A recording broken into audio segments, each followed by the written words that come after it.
जय हिंद दोस्तों, स्वागत है आपका आपके अपने YouTube चैनल अचीवर प्रवक्ता में। मैं हूं आपके साथ प्रभास कुमार।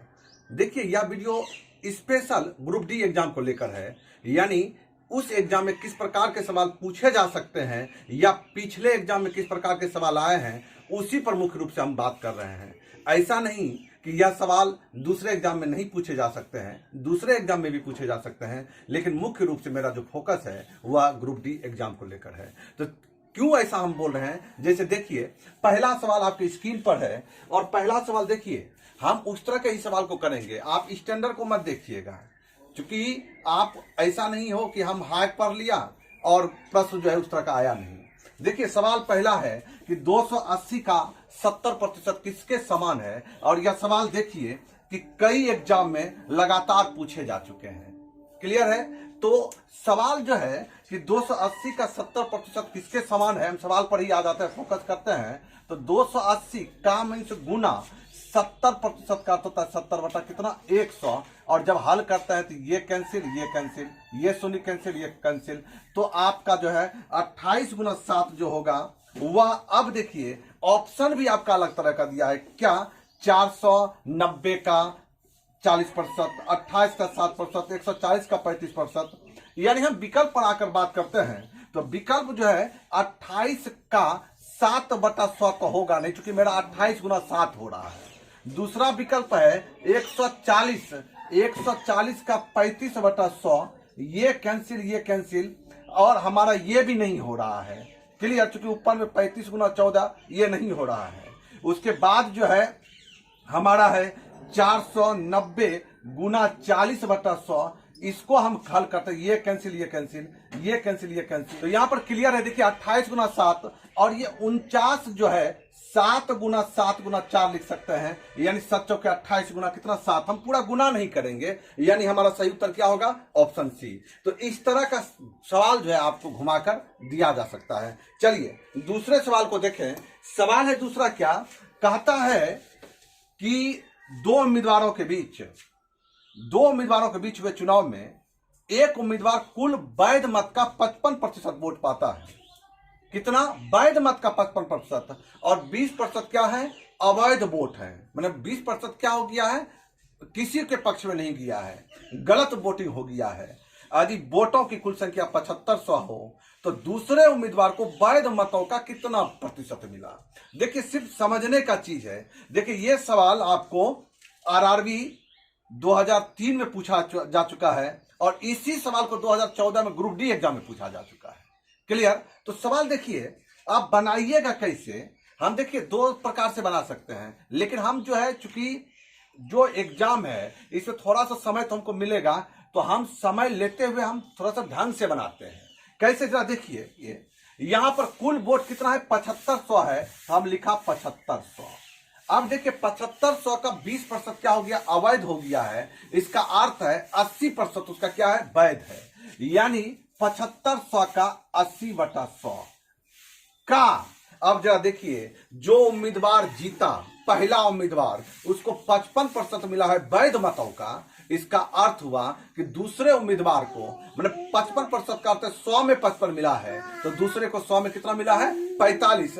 इसका अर्थ है दूसरे उम्मीदवार को 45% मिला है, और तो कुछ करना नहीं है। अब इसको आप क्या कीजिए?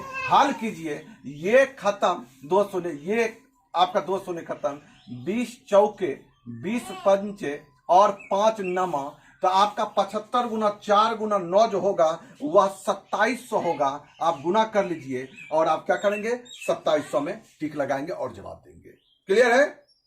चलिए अगला सवाल है। अगला सवाल देखिए, कहता है कि वर्तमान जन्म दर प्रति 1000 32 है, जबकि मृत्यु दर प्रति 1000 11 है। जरा समझिएगा, यानी 1000 पर जन्म कितना लेता है? हमारा 32, और डेट कितना हो जा रहा है? मृत्यु दर क्या है? 11। यानी 32 जन्म लिया और 11 डेट हो गया, मृत्यु हो गया।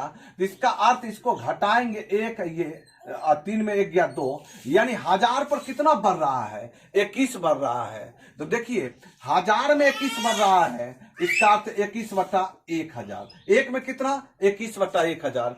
100 में कितना? तो गुना क्या करेंगे? 100। प्रतिशत निकालने के लिए प्रतिशत में पूछा है, 200 निकल 200 निकल हुआ कितना? 2.1 में क्या करेंगे आप? टिक लगाएंगे। या इस तरह का रेशियो के आधार पर आप जाएंगे बनाने के लिए, इस तरह भी बोल सकते हैं कि 1000 में 21 बढ़ रहा है तो 100 में कितना बढ़ रहा है। इसको भी जब आप हल करेंगे तो आपका वही आएगा, x बराबर 2 कितना आएगा? 1 आएगा। आप टिक लगाएंगे। क्लियर है? चलिए अगले सवाल को देखिए। सवाल है अगला, कहता है एक आदमी की आय 5200 है, उसमें से 3000 रुपया कर मुक्त है, यानी उसकी आमदनी जो है 5200 रुपया। जरा देखिए 5200 रुपया है और 5200 रुपया में 3000 रुपया जो है वो कर मुक्त है, और शेष पर 3% की दर से आयकर देने पर उसकी शुद्ध आय क्या होगी? समझने वाली बात है कि देखिए 5200 में उसको 3000 रुपया जो है वो टैक्सेबल नहीं है, मतलब उस पर कर नहीं देना है।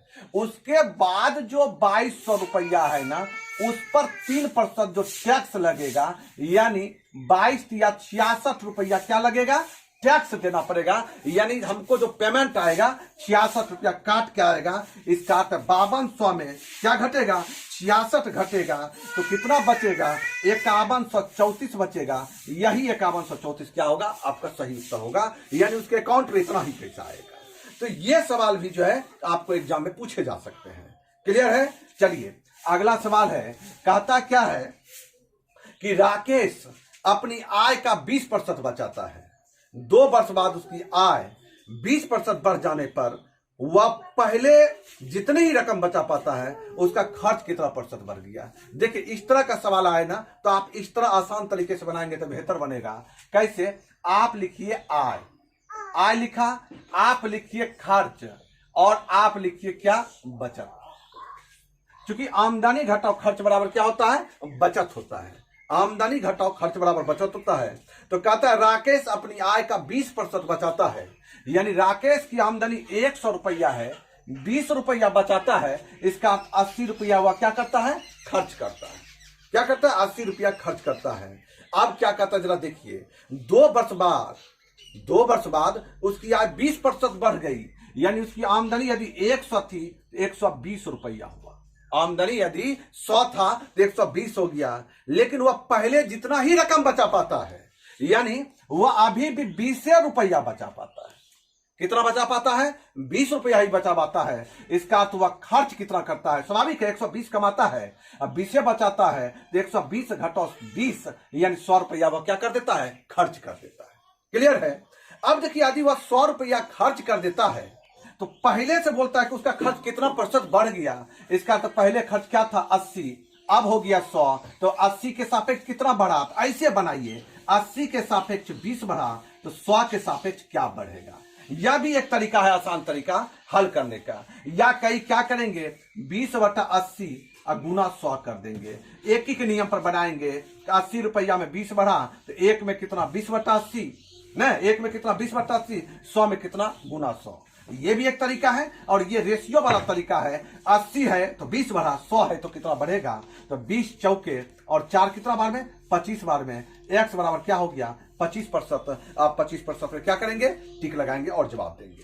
क्लियर है? चलिए अगला सवाल देखिए। सवाल है अगला, कहते हैं एक छात्र को परीक्षा में उत्तीर्ण होने के लिए 40% अंक चाहिए। देखिए पास पूर्णांक है कितना? 40, यानी कुल पूर्णांक यदि 100 है तो उसको 40 नंबर चाहिए।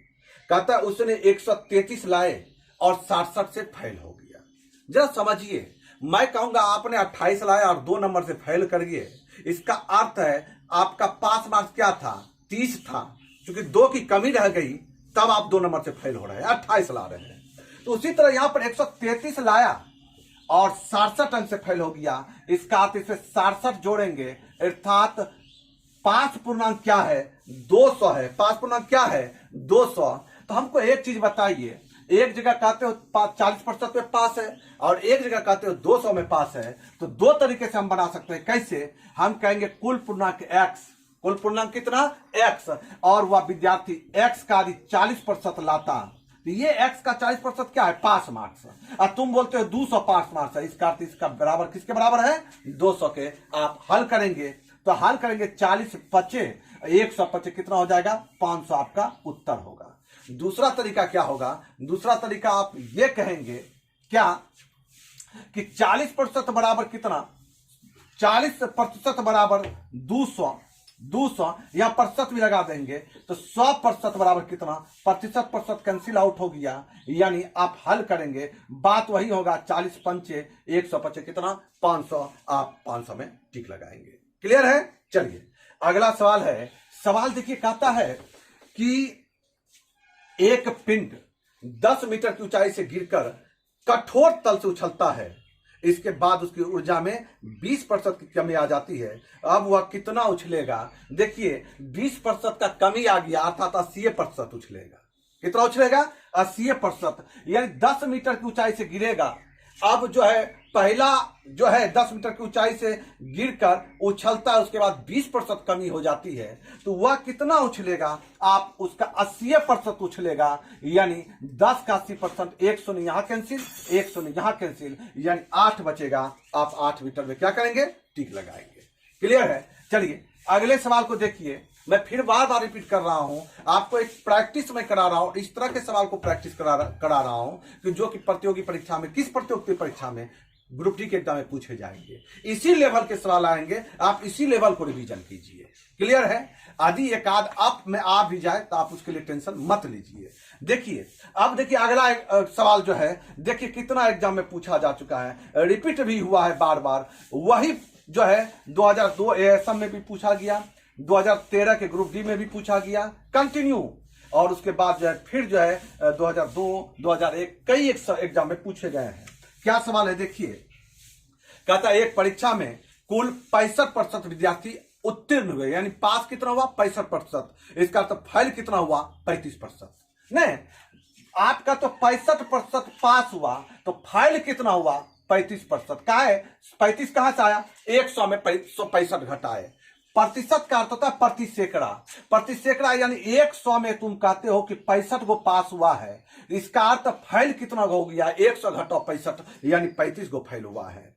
यदि अनुत्तीर्ण विद्यार्थियों की संख्या 420 हो, अनुत्तीर्ण का बोला है 420, दो तरीके से बना सकते हैं। हम बोलेंगे कुल विद्यार्थी x, और x का 35% क्या है, फेल है। हम कहते हैं x का 35% फेल है, तुम कहते हो कितना, प्रश्न में दिया है कि 420 फेल है, तो x का वैल्यू निकलेगा कि नहीं निकलेगा, 5 सते 5 बिसाही, फिर 7 छाके यानी 60, यानी 60 गुना 20 1200 में क्या करेंगे आप, टिक लगाएंगे, उत्तर देंगे। लेकिन आप जरा समझिए, क्या समझिए, यदि इसी सवाल को मैं इस तरह नहीं बना सकता हूं, यानी 100 में कितना फेल है 35, तो लिखिए 100 में 35 फेल है, तो भैया कितना कुल विद्यार्थी है जिसमें 420 फेल है। तो आप इस तरह से भी बना सकते हैं, क्रॉस मल्टीप्लिकेशन होता है, आप जो है क्या हो जाएगा, x बराबर हो जाएगा कितना 420, ऊपर आ जाएगा सिर्फ न 420 गुना 100 बटा कितना 35, हल करेंगे तो आपका क्या निकलेगा 1200, आप टिक लगाएंगे। क्लियर है। चलिए अगला सवाल पर आइए। सवाल है अगला, क्या कहता है, एक शॉपिंग मॉल में एक वस्तु की लागत मूल्य 10% बढ़ा दी जाती है और फिर 10% कमी हो जाती है, तो वस्तु के मूल्य में कुल कितने % की वृद्धि या कमी हुई। देखिए कितना अच्छा सवाल दिया है। कहता है कि एक शॉपिंग मॉल में हम उस वस्तु का कीमत माने 100 रुपया। देखिए 100 मानना आसान होता है, बनाना आसान होता है, क्योंकि उसी से तुलना करेंगे, क्योंकि लास्ट में कुल प्रतिशत की वृद्धि या कमी पूछा है, तो 100 से बनाना क्या होगा, आसान होगा। तब क्या करेंगे, देखिए पहले कहता है 10% की वृद्धि हुई, 10% वृद्धि का अर्थ हुआ 100 की वस्तु में 10 की वृद्धि हुई, अर्थात हुआ 110 हो गई। नहीं, आप डायरेक्ट 100 का 110% भी निकाल सकते हैं, वही 110 आएगा, यानी अब वस्तु का मूल्य 110 हो गया। कितना हो गया 110। फिर कहता 10% की कमी हो गई। अरे भैया 10% की कमी, अब जो 10% का कमी हो रहा है उसका तुलना किससे हो रहा है, 110 से हो रहा है। जरा देखिए, यदि 100 का वस्तु है तब 10 का घट के 90 होगा ना, यानी 110 का 10% निकाल के तब घटाइए। आप दो तरीके से बना सकते हैं, 110 का 10% निकालिए, कितना आएगा 11 का 11 आएगा, यानी 110 में 11 घटाइएगा कितना होगा 99। या डायरेक्ट बनाना चाहते हैं तो आप कहिए 110 का 90% कितना होगा, बात वही हुआ, कितना 99, यानी पहले वस्तु था 100, अब हो गया कितना 99, कितना % का कमी या बढ़ोतरी हुआ, तो हम कहेंगे 100 में 1 रुपया का कमी हो रहा है, अर्थात 1% की कमी हो गई। क्लियर है? चलिए, तो आप कंफ्यूजन ना होंगे। इसी तरह का इसको डायरेक्ट भी बना सकते थे। कैसे? वस्तु का मूल्य 100 रुपया, पहले 10% बढ़ाया गया, अर्थात 110% हो गया, फिर 10% घटाया गया, यानी 90% हो गया। एक साथ ही क्रियाकलाप कीजिए, 100 कैंसिल हो गया, ये 2 शून्य ये शून्य क्या हो गया, कैंसिल हो गया, तो 11 कितना हुआ 99, यानी 100 का वस्तु का वैल्यू क्या हो गया 99, अर्थात 100 में 1 की कमी हो गई, 1% की कमी हो गई। तो डायरेक्ट इस तरह भी बना सकते हैं। चलिए, अगला सवाल है कि एक दिन का कितना % 4 घंटा 30 मिनट होता है। जरा ध्यान दीजिएगा, बड़ा बहुत अच्छा सवाल है। देखिए, आपको देखिए, जरा गौर कीजिएगा, कितने एग्जाम में ये सवाल पूछे जा चुके हैं। तो आप इस तरह के सवाल को इग्नोर मत कीजिएगा। और गलती क्या होता है इसको देखिए, कहते एक दिन का कितना % 4 घंटा 30 मिनट होता है। चलिए इसको छोड़िए, मैं कहूंगा 5, 100 का कितना % है, आप कहेंगे 5% है। मैं कहूंगा 2, 8 का कितना % है, तो आप कहेंगे 2, 8 का मैंने 8 हर के स्थान पर जाएगा, ये अंश के गुना 100 कर दीजिएगा। क्लियर है? इसी तरह क्या कहता है, एक दिन का कितना % 4 घंटा 30 मिनट होता है। देखिए गलती क्या होगा, जब मैं बोलूंगा कि 1 रुपया 5 रुपया का कितना % है, तो आप कहेंगे 1/5 गुना 100 कर दीजिए। नहीं, 1 रुपया 5 रुपया का, यानी 5 कुल के स्थान पर जा रहा है, 5 से तुलना हो रहा है, कितना % है, 5 के सापेक्ष क्या है, यानी 5 को यदि 100 बनाया जाए तब 1 क्या बनेगा। मेन वही बात है, 5 से तुलना किया जा रहा है कि 5 का यह कितना % है, अर्थात 5 को यदि 100 बनाएंगे, 5 बिसाही 100, 1 बिसाही 20 होगा, 20% है। कहेंगे गलती क्या बोल रहे हैं आप, गलती होगा कब, जब मैं बोलूंगा कि 1 पैसा 5 रुपया का कितना % है। अब देखिए, ये रुपया है और ये पैसा है, तो भैया या तो इसको रुपया में बदल लीजिए या इसको पैसा में बदल लीजिए, एक जैसे मिलाइए, तब आपका आसान तरीके से बनेगा। यही गलती होता है। तो बदलना क्या है आसान, ये इसको हम 500 लिखेंगे। क्या लिखेंगे? 500। 1 रुपया में 100 पैसा, तो 5 रुपया में 500 पैसा।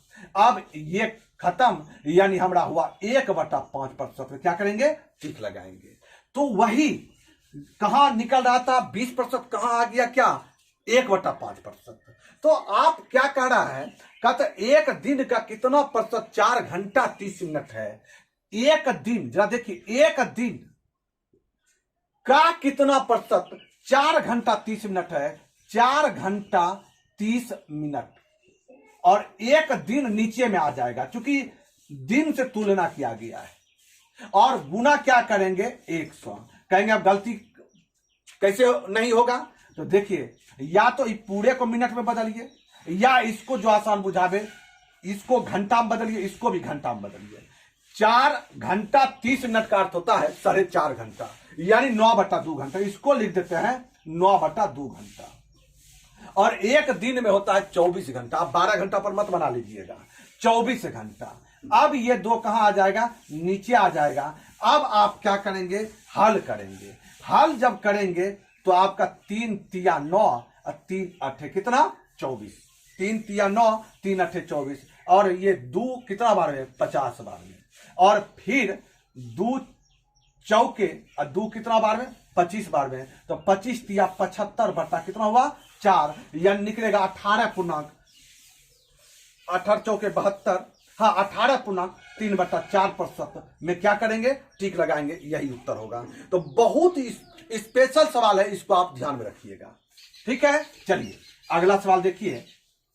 सवाल है, कहता है एक ड्रम में 250 लीटर मिट्टी का तेल है। ध्यान दीजिएगा, एक ड्रम है जिसमें 250 लीटर मिट्टी का तेल है। 5% तेल टपक कर बाहर गिर जाता है।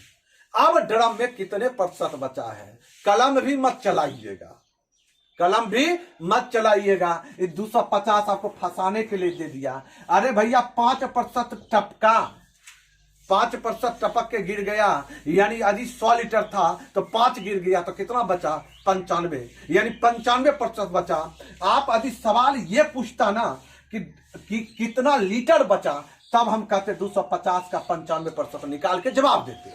लेकिन हमको पूछा है कि ड्रम में अब कितने % बचा है, हल क्या करेंगे? सीधा 95% पे क्या करेंगे? टिक लगाएंगे। चलिए अगला सवाल देखिए।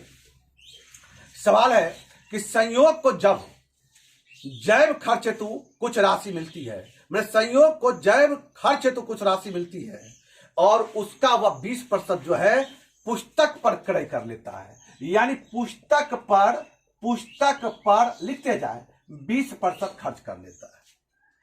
शेष का 25% स्टेशनरी पर खर्च करता है। जरा ध्यान दीजिएगा, शेष का 25% तो हम बनाते चले जाते हैं। हम कहते हैं यदि कुल उसको X रुपया मिला था, कुल उसको यदि X मिला था, X का 20% यदि पुस्तक पर खर्च कर दिया, इसका अर्थ अब उसके पास X का 80% बचा है। क्लियर? और 80% का 25% स्टेशनरी पर खर्च कर देता है। ठीक है, स्टेशनरी पर। और इसका यदि 25% वह स्टेशनरी पर खर्च करता है तो इसका 75/100 वह बचा के रखता है। और फिर इस बची राशि, किसका जो भी वैल्यू है, इस बची राशि का 10% वह गरीब में क्या करता है? दान करता है। गरीब में दान करता है 10%, इसका 90% अब उसके पैकेट में बचा हुआ है। क्लियर? जैसा जैसा कार्य बनाते जाइए और उसके बाद कहता है अंतिम धनराशि को मिष्टान आदि खरीदने में व्यय करता है और यह राशि 13.5 रुपया है, यानी यह राशि किसके बराबर है? 13.5 के बराबर है, जिसका वो मिठाई खरीदता है। तो बताइए उसे जैव खर्च हेतु कुल राशि कितना मिला था? तो आपने क्या माना है? जैव राशि हेतु उसको X रुपया मिला था। X का वैल्यू क्या करेंगे? निकालेंगे। यह भी सवाल आप जरा गौर से देखिए, कितने एग्जाम में पूछा जा सकता है। तो आप इसको जब हल करेंगे तो क्या करेंगे? ये 1 शून्य खत्म, ये खत्म, ये एक खत्म, ये खत्म, 25 तिया और 25 चौके। क्लियर? अब जो है ये आया तो बता 10, ये खत्म, ये खत्म। क्लियर है? अब जो है तो जब इसको आप पूरा हल करेंगे तो इसका उत्तर 25 आएगा। आप किस पे टिक लगाएंगे? 25 में टिक लगाएंगे, यानी 25 रुपया उसको जैव खर्च हेतु मिला था। चलिए अगले सवाल को देखते हैं। अगला सवाल देखिए। सवाल है कि एक व्यक्ति अपनी आय का 76% खर्च करता है। हम क्या बोले हैं? आय है, उसके बाद खर्च है और बचत है। इस तरह का सवाल इसी तरह बनाइए, आसान तरीके से बनेगा। वह 76% खर्च करता है, यानी 100 का आमदनी में 76 खर्च करता है, इसका अर्थ 24 बचाता है। कहता है अब उसकी आय 20% बढ़ जाती है, अर्थात आमदनी 120 हो गया। और कहता है वह अपना खर्च 15% बढ़ा लेता है। ध्यान दीजिएगा, खर्च 76 था, 76 का 15% बढ़ाने का अर्थ है कि 115/100 हो गया। 76 का आप 15% भी निकाल सकते हैं और आप जो है जो आसान लगे उस तरह कर सकते हैं। तो हम 15% निकालते हैं। आप हल कीजिएगा तो 15 छके 90, 0 9 और 15 7 105 9 114 बटा कितना? 100। ये 0 कैंसिल, यानी 11 रुपया 40 पैसा बढ़ा। 11.4 जोड़िए तो कितना हो गया? 7, यानी 87 रुपया कितना हो गया? 40 पैसा। कहता है अब उसकी बचत कितने % लगभग बढ़ जाती है? ध्यान दीजिएगा, 120 में 87 रुपया 40 पैसा वो खर्च कर देता है, यानी 32 रुपया नहीं 32 रुपया 60 पैसा वो बचाता है। तो भैया 24 में कितना बढ़ा? देखिए 24 में लगभग में पूछा है, हम कहेंगे 24 में 8 बढ़ा तो 100 में कितना? तो 8 तिया, यानी 100/3%। तो 33 गुणा के 1/3% में क्या करेंगे? टिक लगाएंगे। चलिए अगला सवाल है। देखिए अगला सवाल है, कहता है एक मकान की कीमत 40,000 रुपया है। एक मकान की कीमत कितना है? 40,000 है। उसमें सामान जो रखा हुआ है उसका 15,000। मकान का कीमत 40,000, जो सामान रखा हुआ है उसका 15,000। क्लियर? अब कहता है मकान और उसमें रखे वस्तुओं को अग्नि के विरुद्ध उसके मूल्य के 80% पर बीमा कराने में प्रीमियम कितना देना होगा? आदि प्रीमियम 7.5% है। देखिए 80% का बीमा होता है, यानी 40,000 और 15,000 हुआ 55,000, और 55,000 का 80% जो होगा वैल्यू उसका हमको प्रीमियम कितना देगा, 7.5% देना है। 2 शून्य खत्म, 2 शून्य खत्म, ये 2 1 शून्य 1 शून्य, ये 2 शून्य खत्म। क्लियर है। अब जब इसको आप हल करेंगे तो आप हल करके 3300 रुपया आएगा। आप 3300 में क्या करेंगे, टिक लगाएंगे। चलिए अगला सवाल देखते हैं। सवाल कहता है एक व्यक्ति अपनी आय का 60% खर्च करता है। कितना खर्च करता है, 60%। यदि उसकी मासिक आय 3000 रुपया है।